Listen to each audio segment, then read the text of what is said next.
વિસાવદર મામલતદારને આરોપી પકડવા માટે આવેદનપત્ર આપવામાં આવ્યું હતું।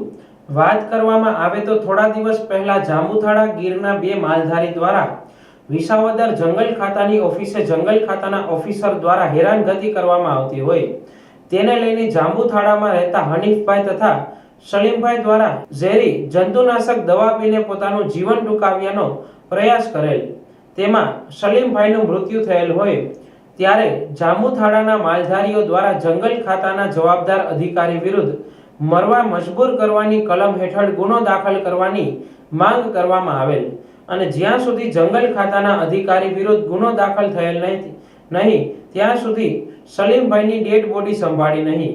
અંતે જંગલ ખાતાના જવાબદાર કર્મચારી વિરુદ્ધ વિસાવદર પોલીસ સ્ટેશનમાં ગુનો દાખલ કરવામાં આવેલ, પરંતુ જંગલ ખાતાના જવાબદાર અધિકારી વિરુદ્ધ ગુનો દાખલ કરીને આરોપીને પકડેલ નહીં।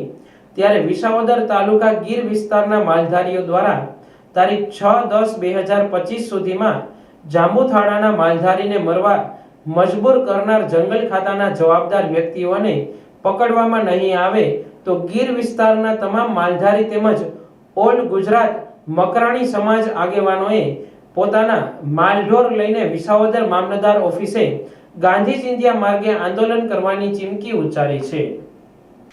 મારું નામ હામદભાઈ ગઢવી।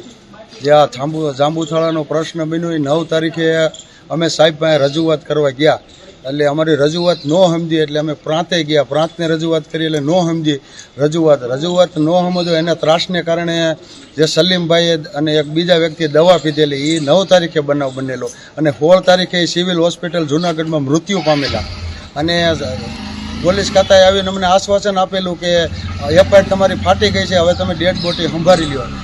ત્યાં અમે ડેડ બોડી સંભાળી અને એફઆઈઆર ફાડી નાખી અને એફઆઈઆર ફાટી ગઈ એનો ઘણો સમય થઈ ગયો, છતાં એની ઉપર કાર્યવાહી અને એની ધરપકડ કરતા નથી। એની માટે અમે આજ આવેદનપત્ર મામલતદારમાં આપ્યું છે। જો વહેલી તકે આને ધરપકડ કરવામાં નહીં આવે તો અમે ગાંધી ચિંધ્યા માર્ગે 6 તારીખે તે ઉપવાસ આંદોલન ઉપર બેસીશું। એ તમામ જવાબદારી સરકારશ્રીની રહેશે।